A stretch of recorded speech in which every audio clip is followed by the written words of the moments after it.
Welcome to Healing Time. The holidays can be a beautiful season with family and friends, but for some, they can also bring stress, difficult conversations, some family tension. Well, today's guest is here to share how to bring grace and genuine hospitality into your gatherings without losing your peace. Now remember, if you need prayer for any reason, Daystar is here 24/7, 1-800-329-0029. And we know Christmas can be challenging, so call if you need support or prayer for that challenging person in your life, and we'll be right back.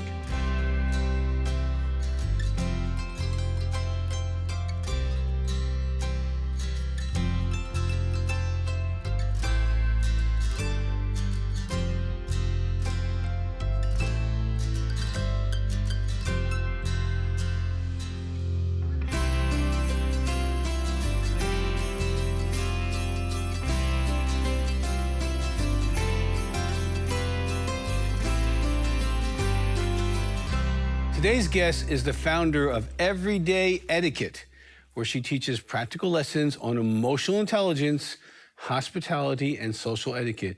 And today she's here for a special conversation on navigating the Christmas season with family, and the family that you enjoy, the family that's maybe less fun, and also those friends. Carla Shellis, welcome to Healing Time. Thank you. And I'm so good to have you here. Yeah, you know, I love this conversation. And I know that Christmas is like your thing. It is it's my Super Bowl. We did another show on how to set the table, do all that. But I want to, our team put together and we kind of brainstormed some do's and don'ts. And I want you to kind of comment on some of these. So here's some do's. Do invite people you love. Do invite people you love, yes. Try to focus on topics you agree on. Like, how do you navigate that? I really redirect. I'm intentional. If somebody brings up something that I don't want to, I know is going to cause friction, I'll just say, what did y'all think about this? And then because I'm the hostess, I want to direct that tone in that conversation. If I know everybody in the room's on the same page with me, either faith, politics, or ideas, then it's an easy conversation. But if we don't know where somebody stands, let's avoid the polarizing topics and let's just find things that we can talk about. Doug, I use the acronym FORM a lot because I used to be super, super shy and hated to be around people I didn't know. So FORM stands for family, occupation, recreation, and message. Or motivation. And so in my head, I think I'm going to form a conversation. So I'm going to say, tell me about your family. Where are you from? Where did you grow up? Are you married? Do you have kids? Occupation. So what do you do for a living? And then recreation, we're coming up on Christmas. What do y'all normally do for the holidays? So it gives you a baseline to carry the conversation, and it keeps you from talking about yourself the whole time. Right. Open-ended questions. Open-ended questions where it's not a yes or no. They've got to give you some part of themselves, some information. Or even, well, how do you feel about that? You know, I'm a psychologist, that'll take them down a whole little road. But, you know, I had an idea, and I think this actually works. This is, I think, where men can come in, because everyone knows, the wife is preparing and doing all that stuff. This is where the men can come in a couple days before and call everybody. Yeah, that's and good. say, listen, we're welcoming you into our home, but we do have a couple things we don't want to talk about. So can you prepare your family? We don't want to talk about who's president. We don't want to talk about, whatever's going on in the city, whatever it is. So 2 or 3, we want to avoid those. So if your family brings that up, can you step in and then redirect? Shut it down? And that's people are going to be a little bit more argumentative. I think that we all know the people in our family who like to antagonize arguments and fights or passive aggressiveness. And I will tell you that I've had some of that stuff in my past, friends and family, where I just manage my expectations, knowing that I don't need to win the whole war in 2 hours of family time. No, you don't. I just need to. You don't even need to do the battle, but sometimes you can double team. You can say, now listen, if Uncle Harry starts going off about something, you two guys, it's your assignment to just go ahead and chat with him, talk him, and you two, so it doesn't become a whole room conversation. That's exactly right. You two tag team him, and I don't want you to argue with him. I want you to love him. That's right. And get him off topic. That's correct.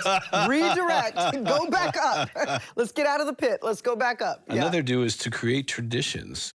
That's a big one. What are some of those that you come up with? So I'm very aware that there's a lot of people who have very bad memories during the holidays, a lot of abuse or arguing or emptiness or rejection.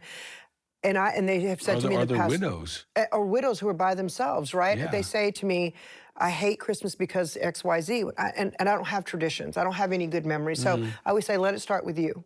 So if you are the only one in your house and you've started a new tradition, you've started a new tradition. Right. If you have an intention, and so for me, I have tons of them because I was fortunate enough to have a Mrs. Claus is my mother. So she literally kept her tree up for 13 years, Doug. She never took it down. I'm not picking that tradition up. Right. But just tradition. So we do family baking day with all the girls and the kids. Oh, that's good. Like a couple days before, let's get cookies and pies. Get all the 4-year-olds, the 8-year-olds, the 12-year-olds. Show them how to cook. But because we've lost that art. Yes, and I tell everybody, bring your ingredients. Don't bring your stuff already cooked. Right. Bring your ingredients. We're gonna bake whatever you want to bake. Find your recipe. All the teens and the littles, they do the same thing, and we just wrap around my island. It's all the little traditions and you know what? In today's technology, Doug, if you don't know what to do, just go to Google and say, give me the top 5 Christmas traditions for families and start creating it. But my message to women is, I believe it's our responsibility to push that out and create that in our home. And I say, don't wait for somebody to invite you and don't sit in your fence. Or if you're a widow or your kids are gone and nobody's coming home for Christmas, do something for yourself. Right. Like for me, I watch Elf every single year with Will Ferrell. It's the cutest movie, and I wrap the presents for the kids. And that, there you go. But that's a night for myself. Right. I make myself some hot chocolate. I make myself a nice meal, and it's just me. So it doesn't feel so much like a duty. It feels like, okay, this is just a ritual. It's an intention. We're going to go through this. I have to make an intention, and you have to change the perspective. Because if I allow my mind, it's going to be like, oh my gosh, one more thing to do. Yes. Oh my gosh, I'm so tired. Oh my gosh, this is so stressful. So you've changed the paradigm. Like, this is me and Elf. We're going to wrap presents. I'm going to have a great time. By the time the movie's over, we'll be done or mostly done. I set my fireplace. I set my candles. I turn my lamps on. Like, I set my ambience. Yeah. But I mean, it can be as simple as just going for a walk. That's right. Like a tradition. That's right. It could be a simple thing, going to a tree lighting, or go look at Christmas lights in houses. Right. Yeah. Or go feed the poor for the morning, or whatever. Oh, that's another big one. Some people have these kind of things. Making it special for the little ones. What are some ideas around the little ones? Oh, crafts, you talk about maybe 8 and under, crafts. Oh my gosh, there's every little craft store now has pre-packaged crafts. Okay. And every single year, my mom used to take us to the pottery store, and we would paint pottery for Christmas. And Doug, we still have those from when we were little girls. So I say, create crafts, create a baking day. Don't worry about the mess. Moms get all worked up about the mess. Don't worry about the mess. Create memories, right? Do shopping days. Go see Santa if you want to go see Santa. Go serve people. I love getting kids involved with serving, but it is with intention. And here's the thing I say, preset an expectation. So say, I'm only going to do 4 things this Christmas. And say no to all the other bajillion of invitations you get, and say, I'm only doing 3 or I'm only doing 4. So you're not worn out. So you're not worn out. But you've already managed the expectations on yourself. Right. And then also, like, even little scavenger hunts, you know, outside or inside, or taking them to a park and you hit a few Christmas gifts somewhere and say, now whoever finds them gets them. That's right. Okay, and then of course you have a little basket at the end for maybe those who didn't find it. That's correct. But they're not as nice as the ones who did find That's it, right? correct, But you can have a little tradition of just, again, it's just maybe asking God and saying, Lord, how can I make this fun for my little guys? That's right. And then we're talking about our adult kids, right? And then there's us, of course, we want to have some traditions as a husband and wife, which is great. What are some of the don'ts? Here's some that we came up with. What about, this is a tricky one about drinking, though, because if you're the host, you control that, maybe. Oh my gosh, for sure. But people do get different under drinking circumstances. So it's not about right or wrong or being hard, it's about what's the best environment for everybody. I really believe that alcohol changes the atmosphere. And if you must drink, I always say nurture 1 drink throughout the entire night.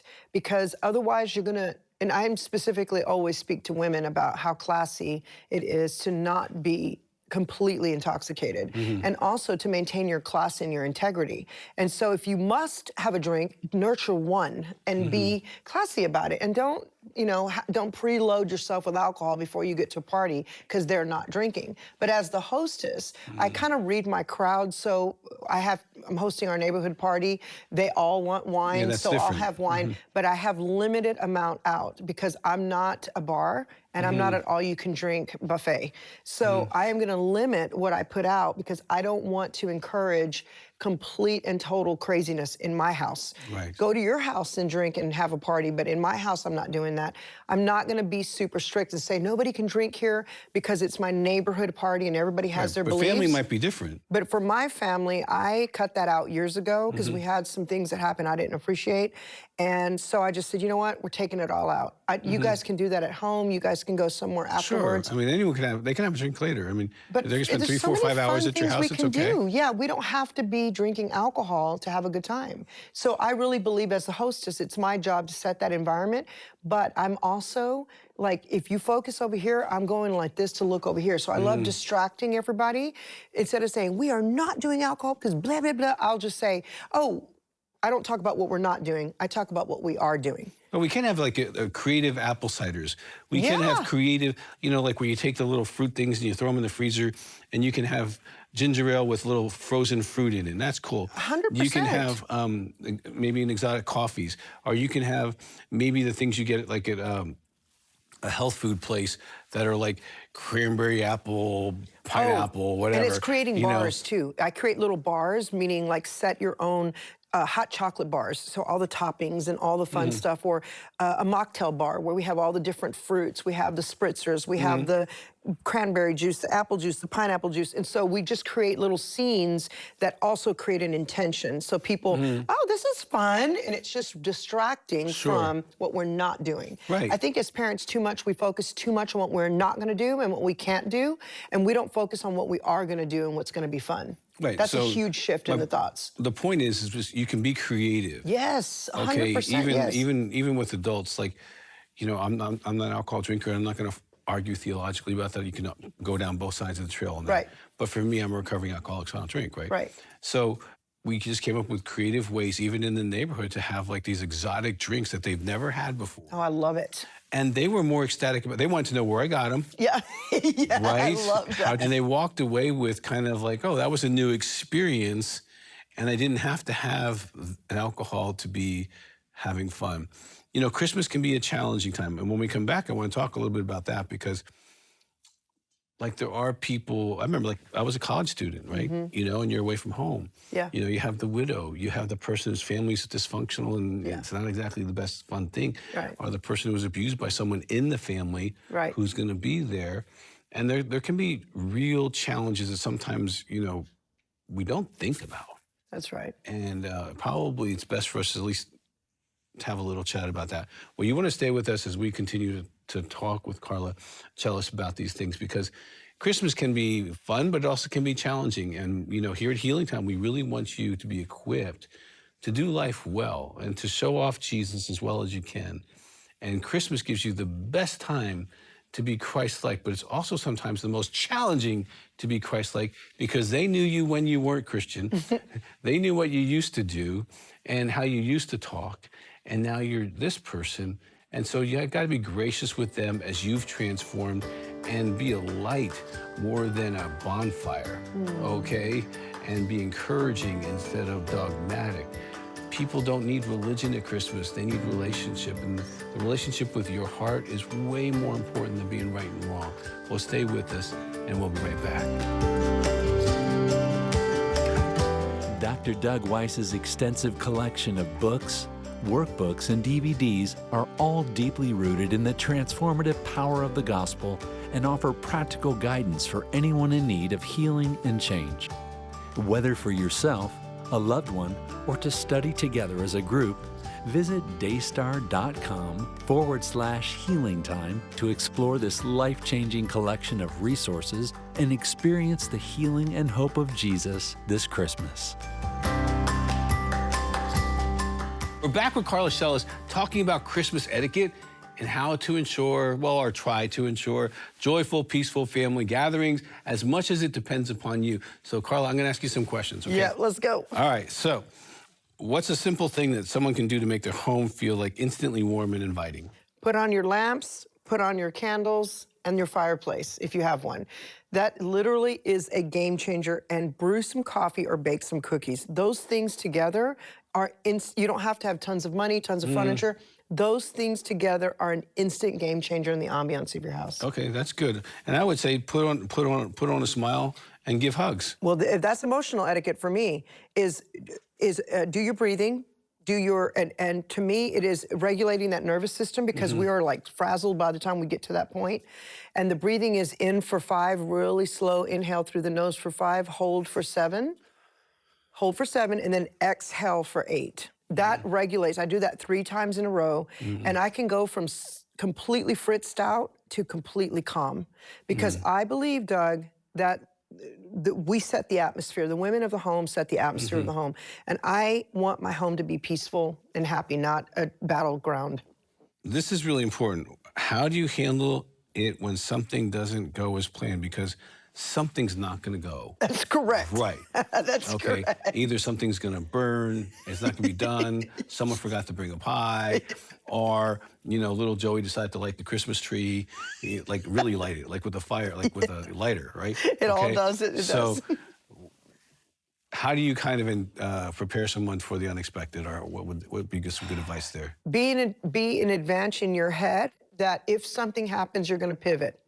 Like, it truly is your perspective. It's just understand things are going to happen, and they probably will, and it's not going to nick the personality of who you are. It's not going to change what people think about you. And too many times as women, we focus too much on perfection, which I believe is a lie from hell. Perfection doesn't exist. It doesn't exist. It's an idol. And I don't like it when women say I'm a perfectionist, and I've said to people before, that is not a bragging point. That is a bondage thing. So that's a stronghold. It's a stronghold. It's like saying I'm an alcoholic, but I'm going to drink. That's exactly right. Or I'm an overeater, but I'm going to keep eating. That's correct. I'm a perfectionist. I'm going to keep practicing the faith. That's right. Exactly. Because being a perfectionist is a faith statement. That's correct. It's saying he wasn't perfect enough. Come on. He's perfect. That's good. I don't have to be, and he knew I wasn't going to be. So good. And so he died so I wouldn't be. Right? So good. Now, should I work towards being mature? Absolutely. Absolutely. But should I expect other people to be perfect? That's as bad. That's the idolatry of when you practice the religion of perfection. That's right. You not only practice it, you begin to impose it. And that's what I'm saying. And that's what messes up kids and messes up family. So That's for what I'm Christmas, saying. you'd say, like, that's put your perfection I had to learn the hard way on that, because I was so afraid that people were going to think I was not organized, I was messy, I was not a good hostess. I was really performance driven in my earlier days. And I realized that all people wanted was me to be present. Right. And I always tell women that I work with on my show that if you're making something and it burns up, throw it in the trash and order a pizza.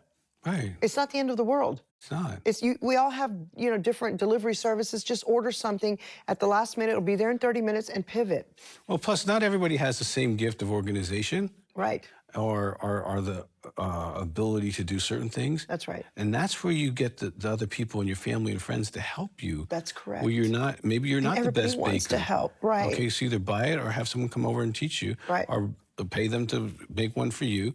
And have someone come over and clean your house if it needs to be cleaned, deep cleaned. I do that. Find support. You don't have to be perfect. And, really, that's a word of God for somebody right now. He is perfect. And for Christmas, don't practice perfection. That's right. It's okay that you're 45 minutes late and we need to eat without you being here, because you're always 45 minutes late. And that's okay. Don't be mad about it. Just let them. And, if you have a person like that in your life, say, you know what, can you come? Just give them an hour earlier time and say, why did you tell me this time? Because I needed your help. Yeah. And I knew I could depend upon you for help. So good. So great pivot. That's what I'm talking about with the pivot. And you give grace to that person who's always late, and you just ask them to come an hour early, and they're going to be late, so that way they'll be early, and they can help. And they say, well, why did you tell? Because I needed you here before everybody so that you could be helpful, because you have such a great attitude. That's so good. And you got the door. So creative and so wonderful. You know what I'm saying? Yeah. And then they don't feel like we're trying to, because everyone has someone in their life who challenges your perspective. But I think that the challenge that we receive, and this is again out of my learning, is that if we're trying to change people or correct them and trying to get them the way we want them, that's when we get in that battle. And so if we can just let people be, let them do what they're going to do, and keep moving according to what you're doing, then you're not frustrated by constantly trying to manage their behavior or constantly trying to manage what they put out. Leave them where they're at. You manage yourself, and you be the best version of yourself that you can be, with grace and forgiveness, like you just said. Now, what about gift giving? Because that's like a thing, okay? Because different families do it differently. What are Yeah. some tips on that or some ideas on that? I think the bigger the family, the more organized gift like pulling names should be. And I think we should make that fun, because in my family, everybody's like, no, we're not pulling names.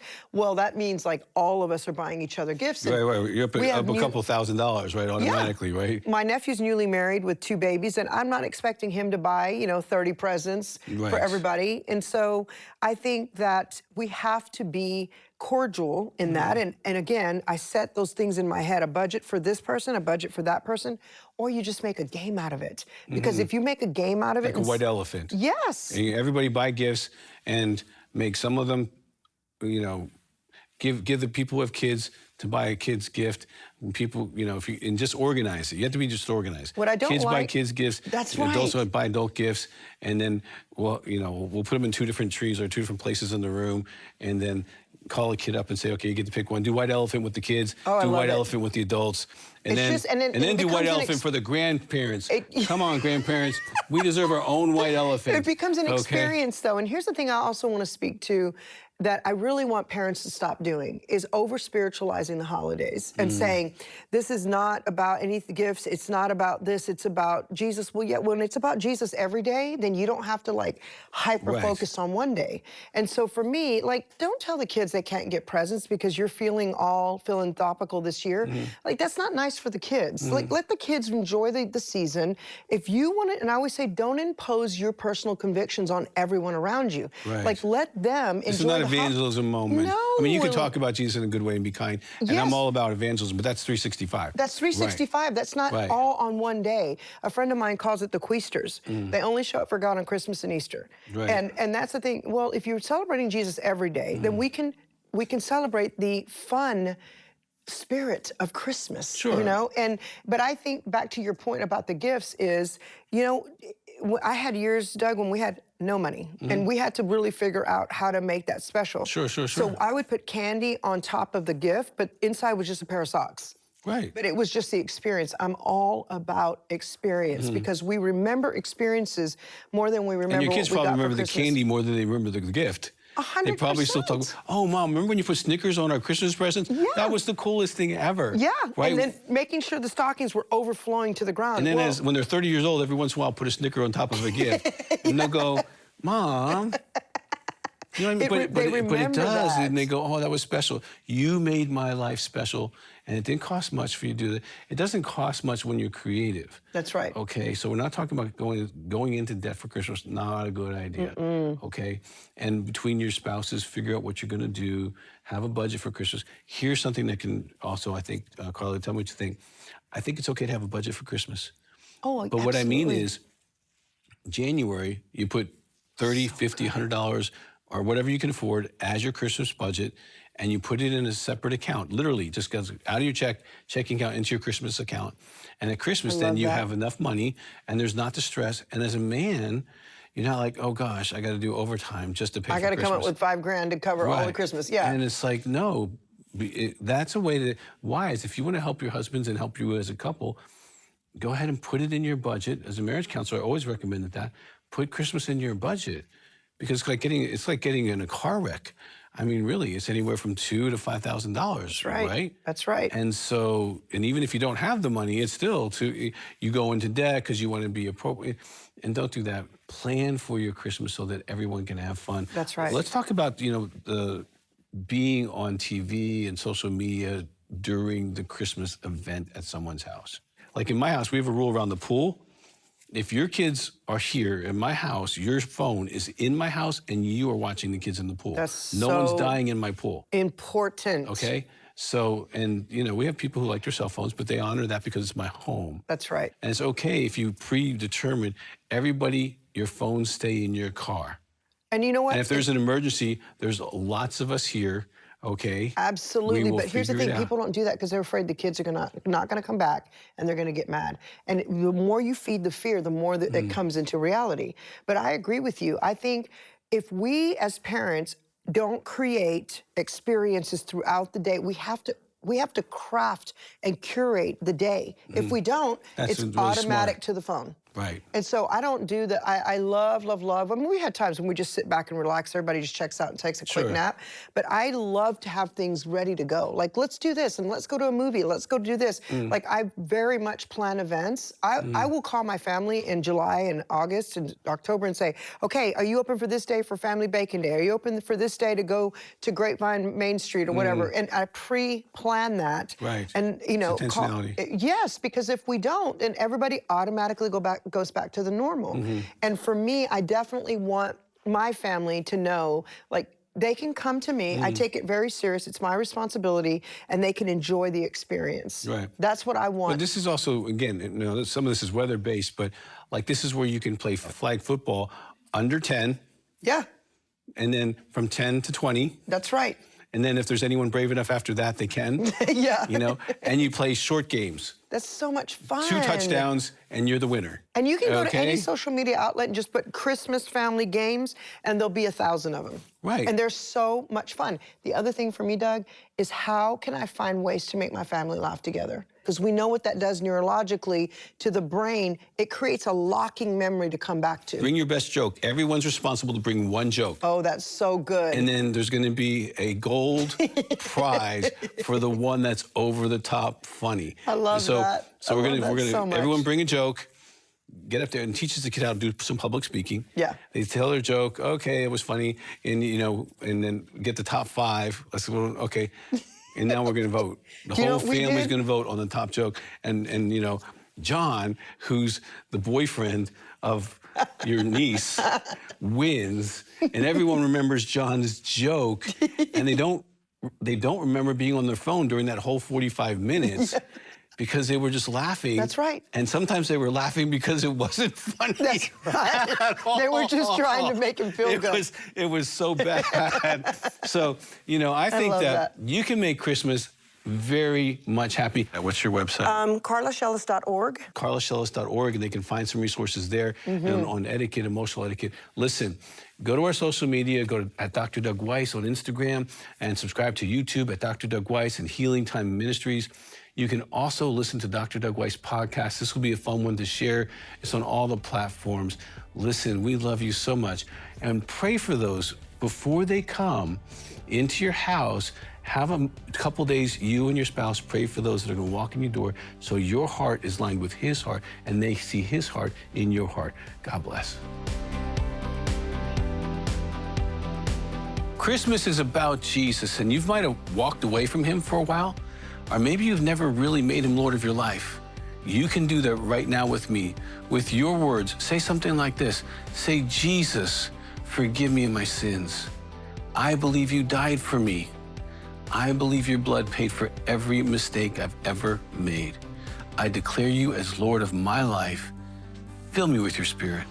In Jesus' name. If you said something even remotely like that, he heard you from heaven, and Daystar hears you. We want to get you the Gospel of John absolutely free. So give us a call, 1-800-329-0029. And I want to say, welcome home and Merry Christmas.